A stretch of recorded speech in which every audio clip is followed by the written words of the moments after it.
И вот, наконец, ботинки просохли, и можно приступить к прошивке подошвы. Для прошивки подошвы нам понадобится вощеная нить. Ее можно купить или сделать своими руками. А то, как ее сделать, я рассказывал в одном из своих прошлых видео. Также понадобится шило, крючок и обычный нож. На этой подошве есть такая полоса, по которой мы будем прошивать обувь. Если же полосы нет, то придется начертить полосу мелом, для того, чтобы не ошибиться при прошивке. Затем катушку с нитками опускаем внутрь обуви, начиная от пятки с внутренней части. Шилом прокалываем насквозь подошву и кожу обуви. Захватываем нить и вытягиваем ее наружу. Делаем все аккуратно, чтобы не повредить крючок. Вот нитка уже снаружи. Теперь необходимо достать ее один край и провести замер необходимого количества нити. Обводим эту нить по периметру подошвы один оборот и еще половину. Этого хватит для того, чтобы прошить подошву. Шаг прошивки в моем случае будет примерно 1 см. Этого вполне хватит для хорошего крепления подошвы. Теперь прокалываем через сантиметр шилом, крючком опять подошву и кожу. Захватываем изнутри нить крючком. Поддержим, чтобы она не выскочила. Пальцем придерживаем. И выводим внутреннюю нить наружу. Как только выйдет нить наружу, вытягиваем ее, продеваем сквозь нее наружную нить через петлю и хорошо затягиваем снутри и снаружи этот узелок.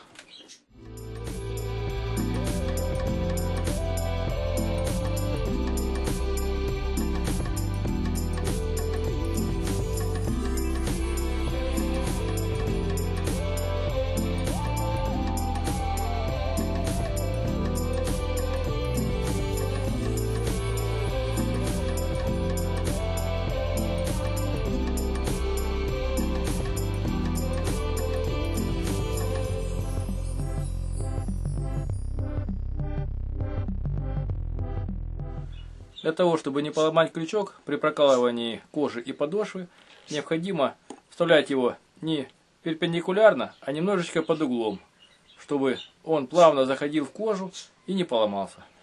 Немного поворачиваем для облегчения прокалывания.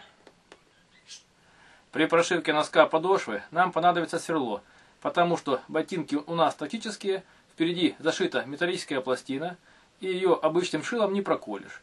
Просверлив маленькое отверстие, продеваем туда нитку и делаем все как раньше. Сверло я беру небольшое, диаметром 0,8 мм.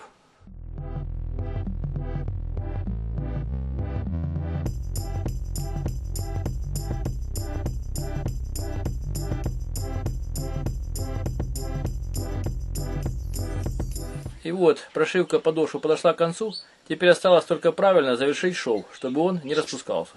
Для этого я оставил два последних стежка, на них будут сделаны узелочки. Достаем внутреннюю петлю наружу и завязываем узелок между наружной и внутренней ниткой как можно ближе к подошве. Обычным двойным узлом.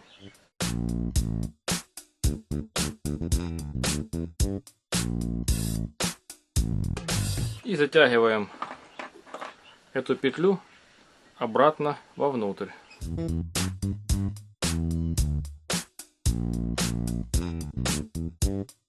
Также делаем еще один стежок.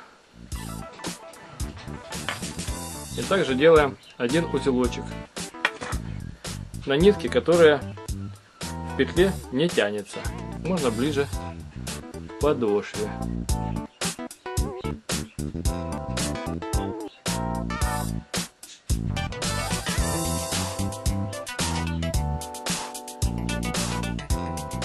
И И затягиваем петлю вовнутрь.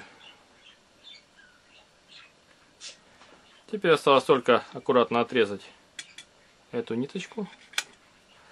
И при желании слегка прижечь спичкой или зажигалкой.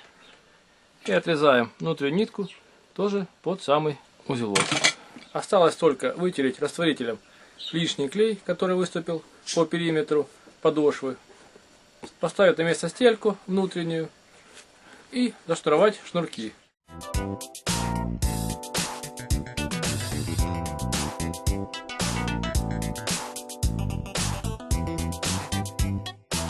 Стелька на ботинках почти как новая и замены не требует, поэтому в таком виде вставляем ее в обувь.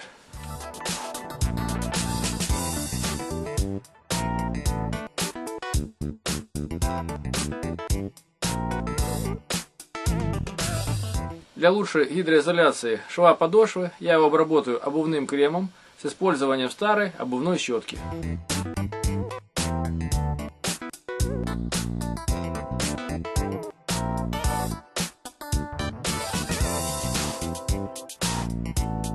Таким образом, мне удалось заменить потресканную литую подошву на английских тактических ботинках фирмы Голиас.